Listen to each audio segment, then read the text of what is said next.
Thank you, man, for being here with us and taking the time to do the interview. Pleasure and my honor. I'm sorry. It's my pleasure and my honor. Nice. Could you tell me something about how music started for you? Were you in a musical family as a kid? Yes, I was. I never really got to know my dad. He passed away when I was 4 years old, but I understand it. There was an article written by a friend of his that was in the newspaper business that he was a great euphonium player, the baritone horn, and he was very good at that. He never pursued it as a career. So he was musical. My mother was very talented at dancing. She was a ballerina, but she was also a gifted pianist. And she and her two sisters were all musical. And their mother, my grandmother, maternal grandmother, always played keyboards. My grandmother used to have a old Wurlitzer organ that had the ancient drum machine in it, the first drum machine.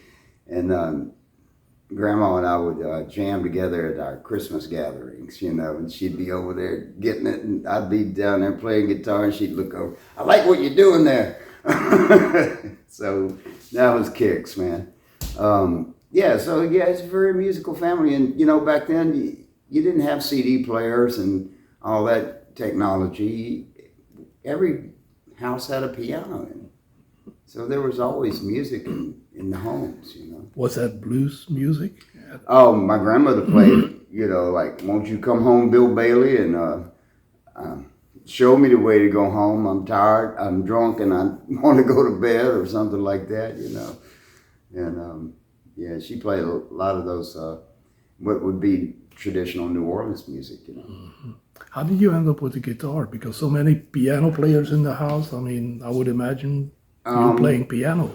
Well, there I was, a child, and here comes the Beatles on the Ed Sullivan Show. And I saw that and went, hey, look at those girls going crazy over these guys. I went, I think I want to do that, And my older brother had a guitar first, and he was kind of learning, but he didn't really get into it like I did. And I'd go into his room and grab his guitar and take it to my room and sit there with an old phonograph and listen to all of the British invasion groups first, which were basically blues bands. And just started learning by ear on guitar. And the gentleman that gave me my first guitar lessons, I was 12, and his name is Jim Easterling. He's still alive and has a music store across the river from Nachez in Vidalia, Louisiana.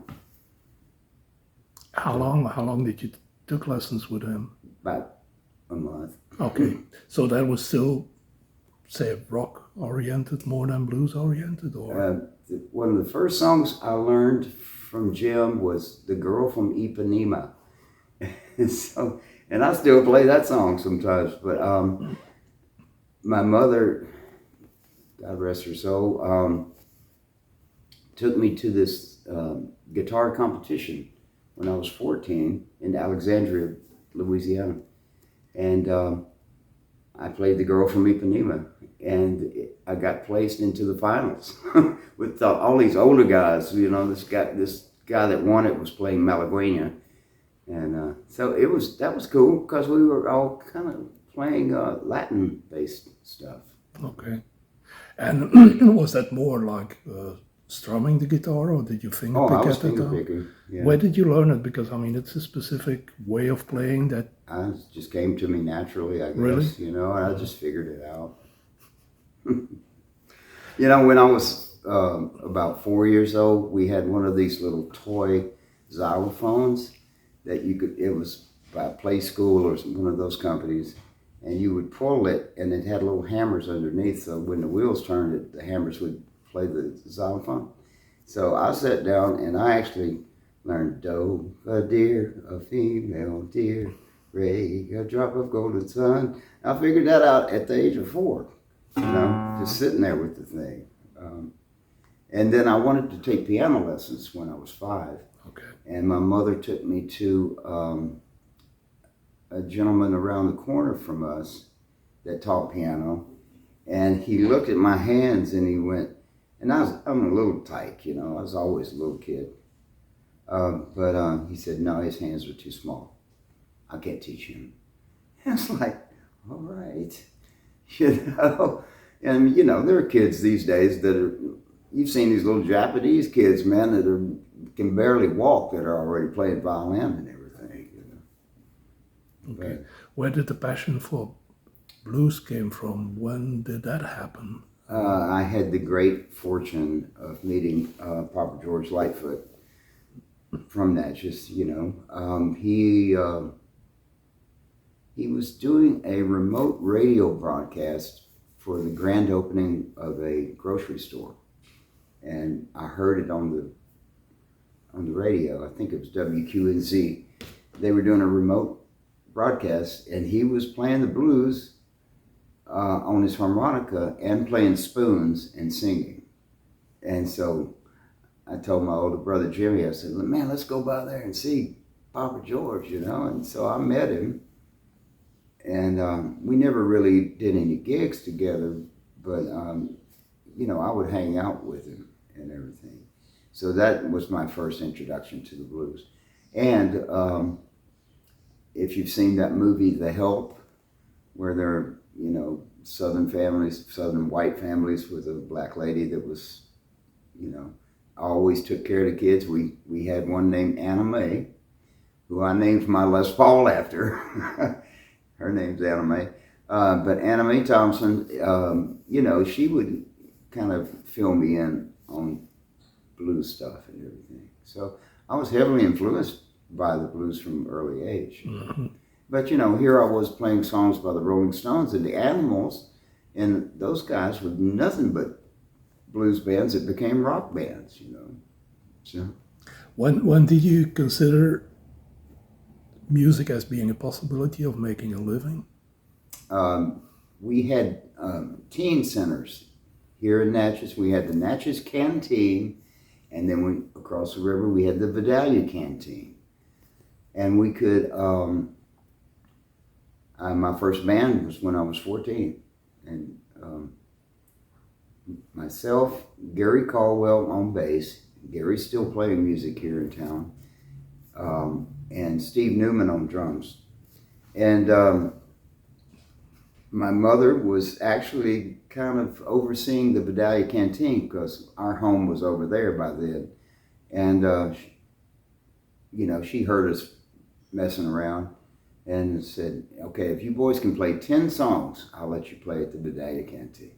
And we went, great, all right, we're going to be rock stars, But we did, and so we did a few gigs over there, and there's a picture, I wish I had it. Gary Caldwell has the picture, and I'll have to get it to you, of the three of us. My mother made these silk turtleneck shirts. This was the 60s, man.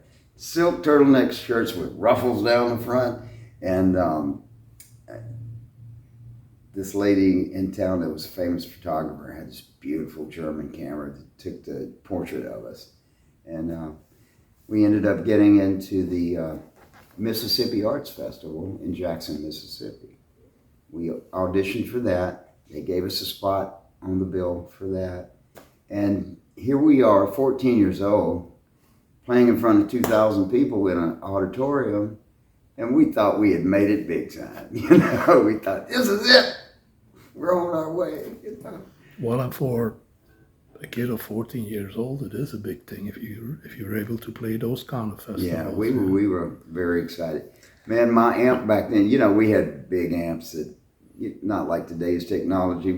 I had a PV Vulcan amp, solid state, that had 6 12-inch speakers. fortunately, I was young with a strong back, so I could get around with it. And Gary had a custom bass rig that had 315s, a big tall thing, you know. Did you realize at that time that you were going to be able to like make a living as a musician? When I first started playing those teen centers on either side of the river, we were doing pretty well. I think I was making as much money as one of my school teachers, you know. And then we would get private parties, and we would travel to just around the region to other little towns and stuff and do gigs. It was cool. Nice. How did you develop a certain style? I mean, I know that you're playing. It's kind of totally different of what I ever heard somebody else doing. So how did that happen? Just listening, many influences. One of the blessings of growing up here in Natchez in the 60s was there were a lot of bands. We were all influenced by the presence of the Beatles coming out and the British invasion and everything. So everybody wanted to do that. And there was also a blue-eyed soul band here called Rude Awakening.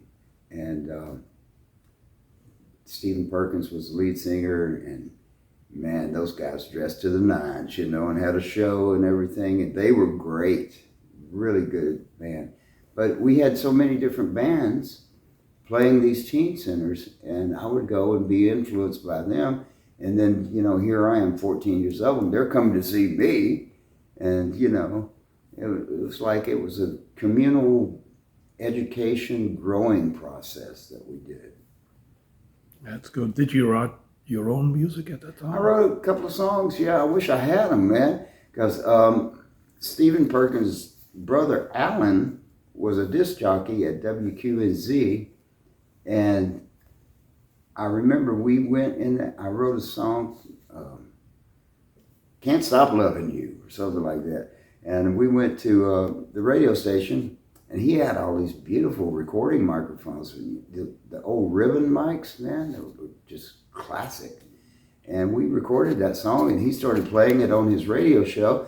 And then when we played it at the next teen center gig, the crowd went crazy. I went, we got a hit, man. And, you know, it was probably a decent little song, but we put that together and, you know.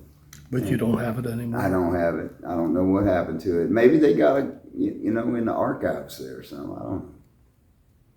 Are you still writing songs? Yeah, and I've got some ideas for some new things as well.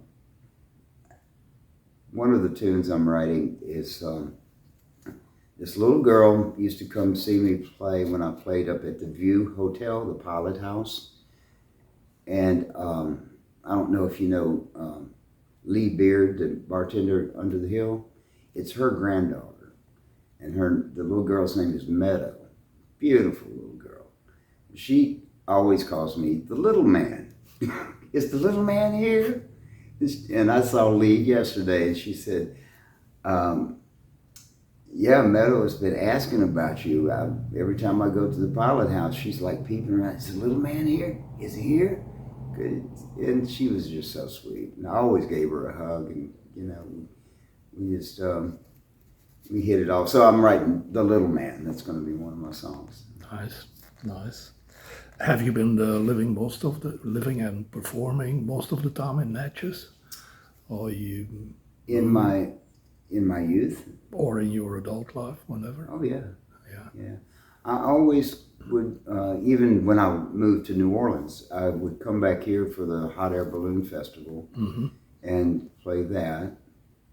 And play at Under the Hill Saloon, Smoots, Rolling River Bistro on Main Street. There used to be a club called The Cellar that was over by Jefferson Street and Pearl Street and Jefferson. It's right there at that beautiful building right there.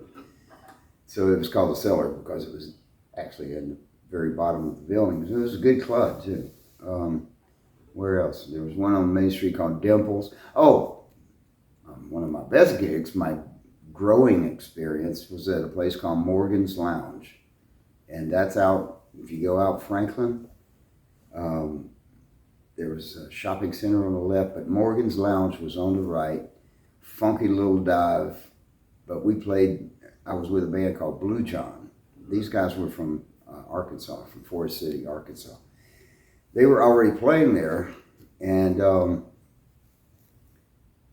things weren't working out with one of the guitarists, Junior Burnett.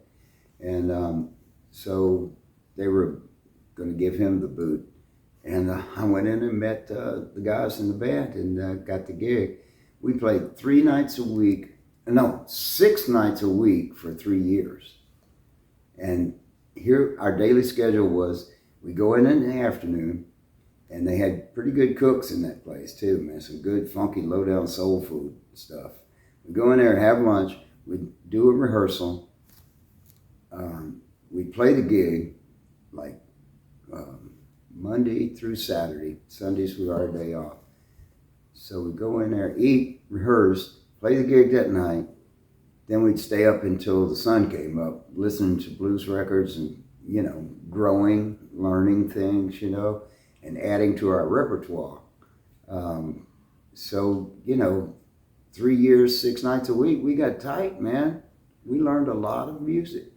And the people were just crazy about us, and man, the weekends there were nuts. People would come in from like Jonesville, Louisiana, all over the place, Have you always been able to make a living with music? I mean, that's your... Well, I mean, I've also been in the restaurant business. I've been every position in a restaurant I have worked, from waiter, maitre d', cook,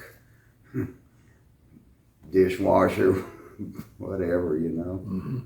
Yeah. But you've always been playing music at the same time. Yeah. But restaurant work coordinates with being a musician too, because you could do the restaurant gig during the day and play your gigs at night. So, Nice. Worked out. Yeah. You play your own music, and you had your own bands, but you played with several other musicians too, as a guitar player. Yes. Can you tell me something about Yeah, that? sideman. My first sideman gig was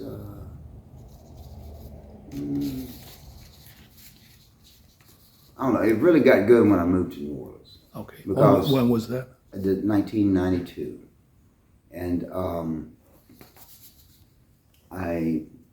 when I first moved to New Orleans, the first person I went to hear in the band he had was George Porter Jr. and Running Partners, the famous bassist with the Meters. And George and I had met in the 1980s. So I said, I've already met him. Let me go tell him I'm in town. I didn't even have a business card. I just wrote it on an index card, my phone number, and handed it to him. I said, I'm a guitarist. If you remember me probably. And he said, I think so. And I said, if you ever need a guitar player, let me know. George takes off, does a worldwide tour with David Byrne from Talking Heads, comes back to town, decides he's kicking out his old guitar player, gives me a call. I go to his house, and he's already got some songs pre-recorded without the guitar parts. He says, I want you to play on top of these songs. So I did about 3 or 4 numbers, and he said, okay, you got the gig. It was like, how long did you what? play? How long did you play with him? 26 years. Yeah. So, man, when I left his house that day, I was skipping down Carrollton Avenue, man. I was like, yes. So you were living in New Orleans? Yes. At that time? Uh-huh. I was living on Chapatula Street, 3 blocks from Tipitina's. And that was also a blessing, because I would go to Tips all the time, be a regular there. And some of my good friends would be traveling musicians, and they would come in to play Tipitina's. So they would come over to my house, and I would cook dinner for them and everything. We'd hang out and shoot the shit. And then, it was great, man. Yeah. But he was not the only one you played with, or at least Well, I know that you did. Through George, I had the great fortune of playing with a lot of legendary people in New Orleans. Drop a few names. Well, I mean, my very first sideman gig was, even before George, was with Dr. John. I was still in Austin, Texas, had a band named Coupe de Ville, and we were regular. We were a favorite of the owner of Rockefeller's Club in Houston, and we would open a lot of shows, and that's how I met Mac, Dr. John. The owner had him coming in. He was traveling by himself. He was going to do a solo gig at Rockefeller's, and the owners picked him up at the airport and said, Mac, yeah, I want you to come to the club first and meet your band. And he goes, my band? Because he had some bad experiences with pickup bands. So we had and he went, he was such a sweet guy. And he just went, okay, I'll give him a shot. He said, no, Jim Hazlett was the owner of Rockefeller's. He said, no, trust me. These guys know your music. They've rehearsed it and everything. Okay. So we had 25 of his songs ready to go. Mac walks in, sits at the piano, first song we play, In the Right Place. And we played it. He just turns to us and goes, you boys did your homework. And we went through about 10 or 12 numbers with him. And every time I'd go, is this the key, Mac? Yeah, that's it. You know, so we did that. We probably did 5 or 6 shows with Mac right there in Houston, Texas. And in Lafayette. He took us to Lafayette with him. So that was really my first sideman major gig. Then that influenced me to get the hell out of Austin, Texas and move to New Orleans. And went to see Porter, got that gig through George. Here I am in New Orleans. I'm playing with Art Neville. We went to Holland to do Blues Estafette. Earl King, who, you know, I did the tribute record to. That was great. Earl was my hero. Snooks Eaglin, who I played bass behind when Porter wasn't available to play bass with him.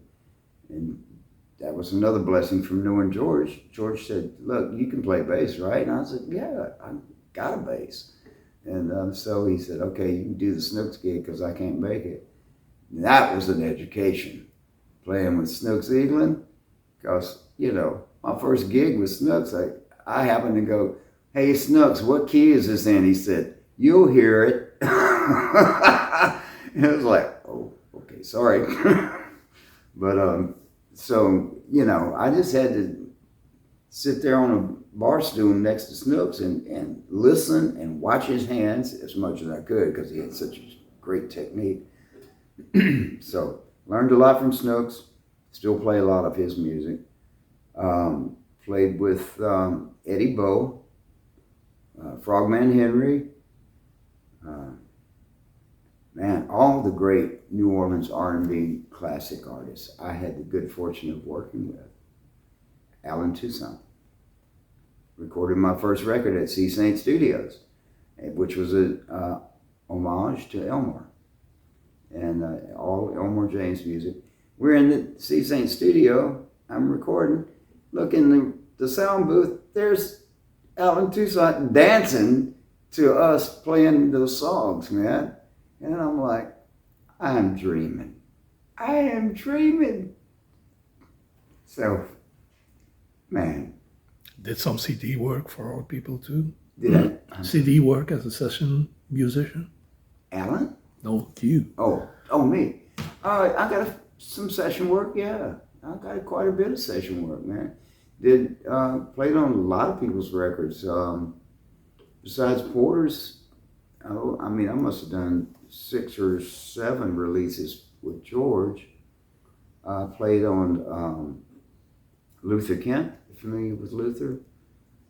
You know, he's still singing, man. He's badass. Played with his band. I think I did something with Deacon John one time. There's a lot of stuff I don't even have anymore, and I met Joe Crown, who is Gatemouth Brown's keyboardist. And through Joe, working with his organ combo, we recorded some releases and got to play with Gabe Mouth Brown too. So that was wonderful. Man, there's some I know I'm forgetting, but that's a pretty good many right there, you know. It is. It is impressive. Tell us about your gear. What are you? I mean, I see you have a National Yeah, Steel this is guitar. my National resonator, who I call Miss Sylvie, and this one's brass with nickel plating, and really.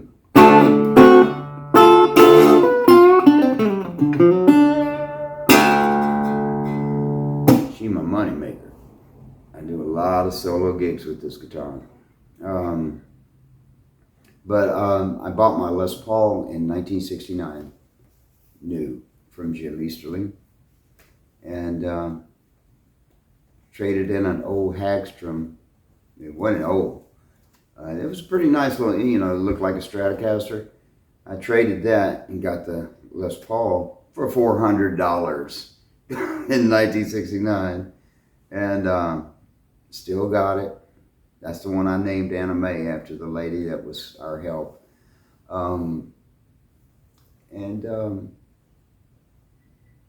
Man, yeah, that Les Paul, my DNA is embedded in that neck, or the body too, from sweating all over it and everything. But yeah, still got Anna Mae, and I've got a 1958 reissue Gibson ES 335, and I bought that in '94, so that guitar is, you know, almost 30 years old. That's real sweet. I use it mostly for electric slide stuff that I play, because it's got this real, it's just perfect for slide, you know. But any of my guitars are, I mean, I use them to play slide on. How about amplifiers? Amplified. Oh, I have a 1955 Fender Super, before they made Super Reverbs. This is just a regular amp with two 10-inch speakers in it. And that's, I've had that thing completely rebuilt electronically and completely recovered by Mojo Tone company in North Carolina.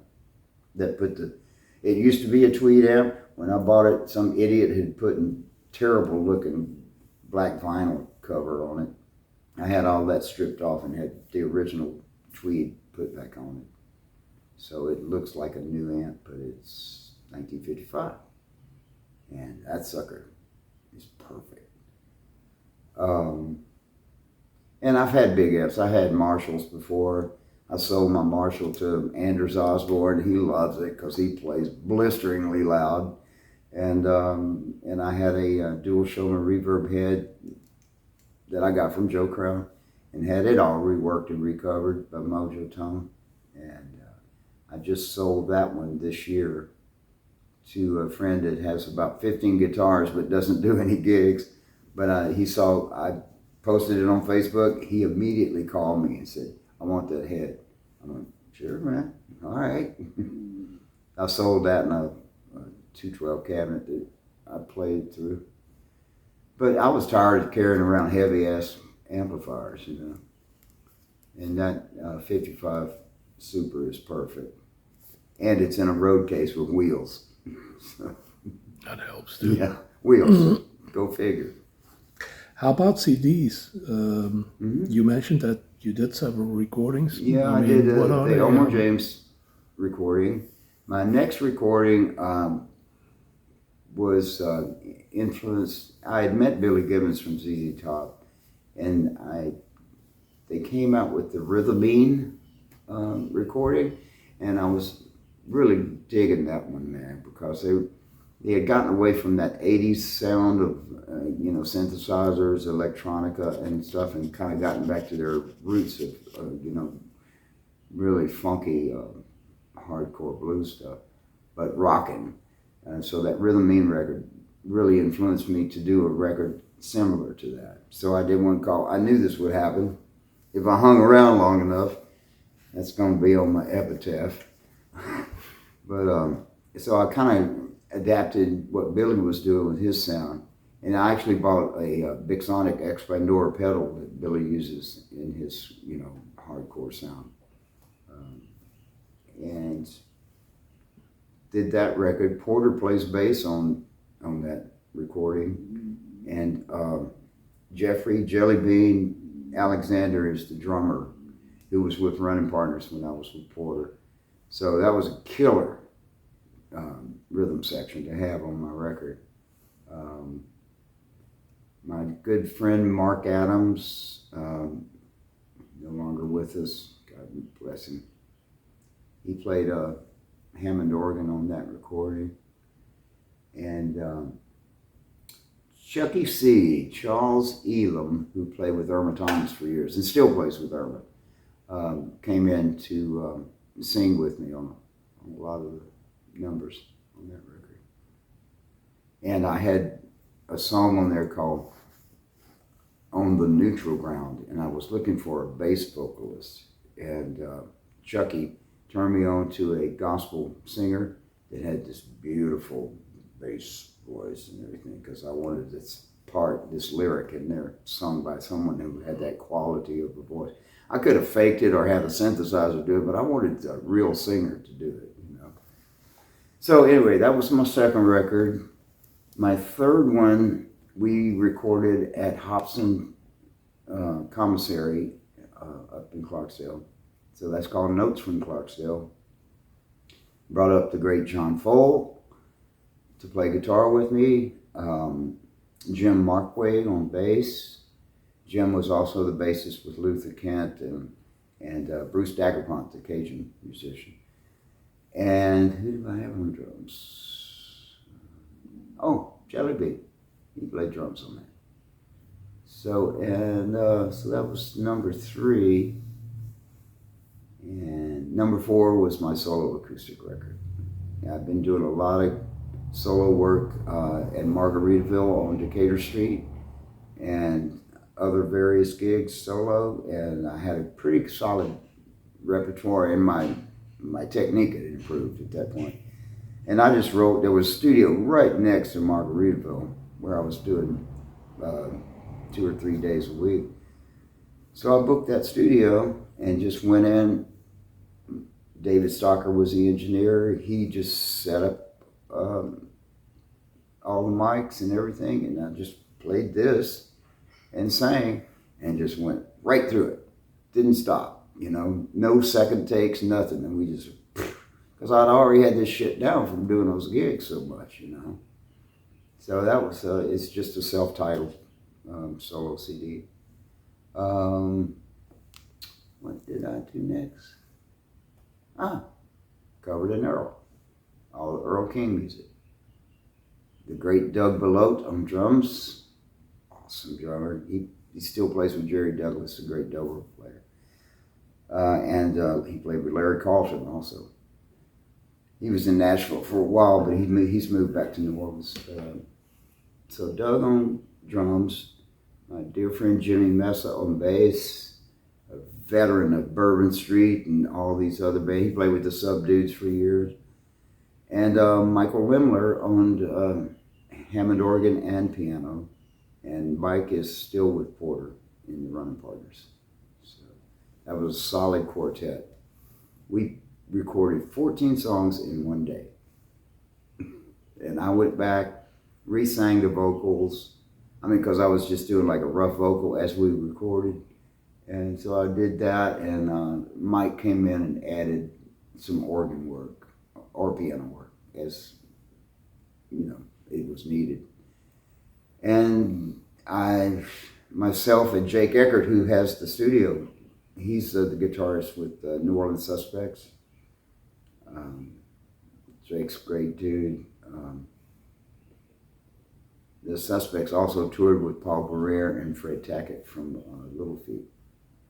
So I went into the Rhythm Shack studio, which is Jake's studio, right there on Cambronne, around the corner from the Maple Leaf Bar, and we did that. Covered an Earl record. So that's pretty much my entire, all the releases I've done personally. Have some new plans for CDs? I do. as I'm living the sober life now, I've thought of some songs I want to do. There's a song on my Smiley Lewis collection that Smiley, I think Smiley wrote it, because this song was him. It's called Lost Weekend, and it's all about getting hammered and, being lost the entire weekend, not knowing what he did and all this stuff. So I took that song, the basics, the music part, and rewrote the lyrics as a sober living song. So I renamed it Lost and Found. Nice. And Nice. so I'm going to do that. And when I play with Snooks always closed the show with the old spiritual, God will take care of you. And so I'm going to record that. But the St. Charles Avenue Presbyterian Church that I go to in New Orleans has a killer choir. And I've made friends with the lead tenor vocalist. And he's going to come to the studio and sing God Will Take Care of You, and a couple of more good ones that I've discovered by going to that church. That church it's like going to a concert every Sunday. And I get turned on to these songs. That song, I'll Fly Away, that they do at all the jazz funerals, is actually a hymn with different lyrics. And it's in our hymnal. So I want to do that song. And there's a song called, because I'm into the dude from The Big Lebowski, there's a song called Abide With Me. And I'm indoctrinated in the Church of the Latter-day Dudism. So I'm a card-carrying member. I showed it to Jackie. She laughed. And I've got the certificate on the wall, Nice. I want to ask you something. Well, maybe it's a little bit more difficult for me to explain it, but I'll try. I mean, if you look at people that love the blues, I see kind of a division. You have people that are into the original old Thai blues and want it to be respected as much as possible. If you play it now, if you play those songs from 40s, 30s, 40s, 50s, yeah. They want you to be as close as possible to the original one, because they think you to be authentic, you need to do that. On the other hand, you have people that don't care too much about it. They say blues is a living matter. You do whatever you want to do with it. You take it's it a with you. living entity. What do you feel about those two things? Where are you? I'm almost obsessive compulsive with playing things the way they were originally recorded, but I do put my own influences in there. But I'm when I hear somebody play a song and I go, that's wrong. You're playing it wrong, man. And I'm better at not saying shit about it now. I used to criticize, man, you didn't play that right. And I've learned to shut my mouth and just let them do their thing and I'll do my thing. Everything's cool. We're copacetic here, baby. So, but yeah, I like to, like when I did the Earl King record, I pretty much played that stuff the way it was recorded by Earl and Snooks, when I play Snooks stuff, because he was so great. I want to emulate what Snooks did, man, as close as possible. So yeah, I stick to that, but yeah, I got to do my Brintisms in there too, Good. Maybe, well, that's a question that I get a lot from people that are young and just getting into blues and want to play an instrument. Do you have any advice for them? Young guy in Europe wants to play the blues. Mm-hmm. How do you start with it? What do you play? What do you listen to? Well, the first thing is listening. Listen. Be a sponge. Soak it up. Have it become part of your soul. If you don't do that, you're not going to be able to play it. But everybody gets the blues because that's life. Life has its vicissitudes, the ups and downs of life. And it's going to kick your ass, and you're going to have the blues. You're going to fall in love, You're going to get your ass kicked. You're going to fall out of love. You're going to have the blues. You know, you're going to have somebody actually kick your ass, and you're going to have the blues over that. And you're going to be fired from jobs, and you're going to fuck up, and, you know, that's life, man. But live life. That's the blues. Everybody get, like Albert King said, even the little baby in the crib, he got the blues. He's crying over something, you know. When all this is done, when life is done, When life is over? Yeah, what would you like to be remembered for? Not as an asshole. No. You know, that I was an honest man. That'd be cool. That's a great thing. It is. Thank you. Do you have the impression that I left out some things that you want to put in the spotlight No, a it's little just, bit? I don't take my gift for granted. Ever. And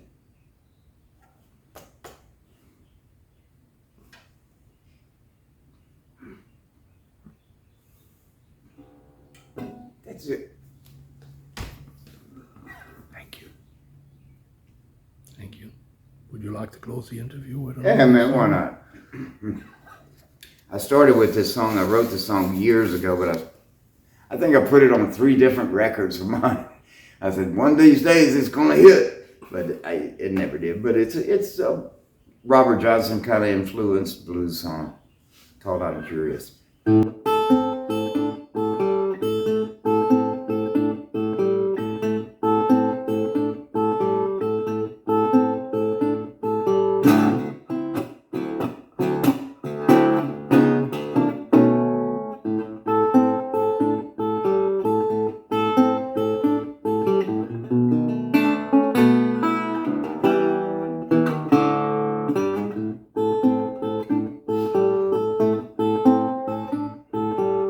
You sit there and stare, I wonder where you at.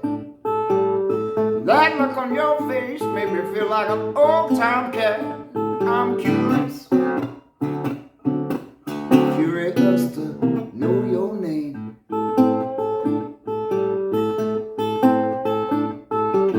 If you give it to me, baby, my world will never be the same. You know I'm living a little dangerous, loving you for the thrill. If my old lady gets suspicious, curiosity's gonna kill. I'm still curious, curious to check you out.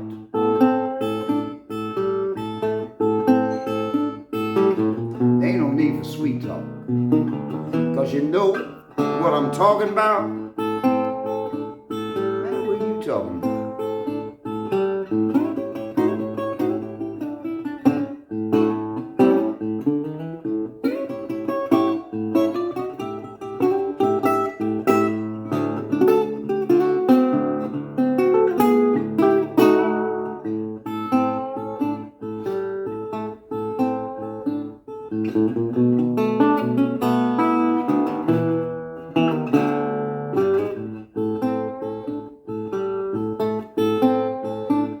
Baby, the things you got me doing when I get you in the sack. You make me moan all night long and the hair rise on my back. I was curious. Baby, I found out the truth. Yes, I did. Now I know for sure that your love is 100 proof. Maybe it's 151, I don't know. You sit there and stare, I wonder where you at. That look on your face made me feel like an old-time cat. I'm curious, curious to know your name.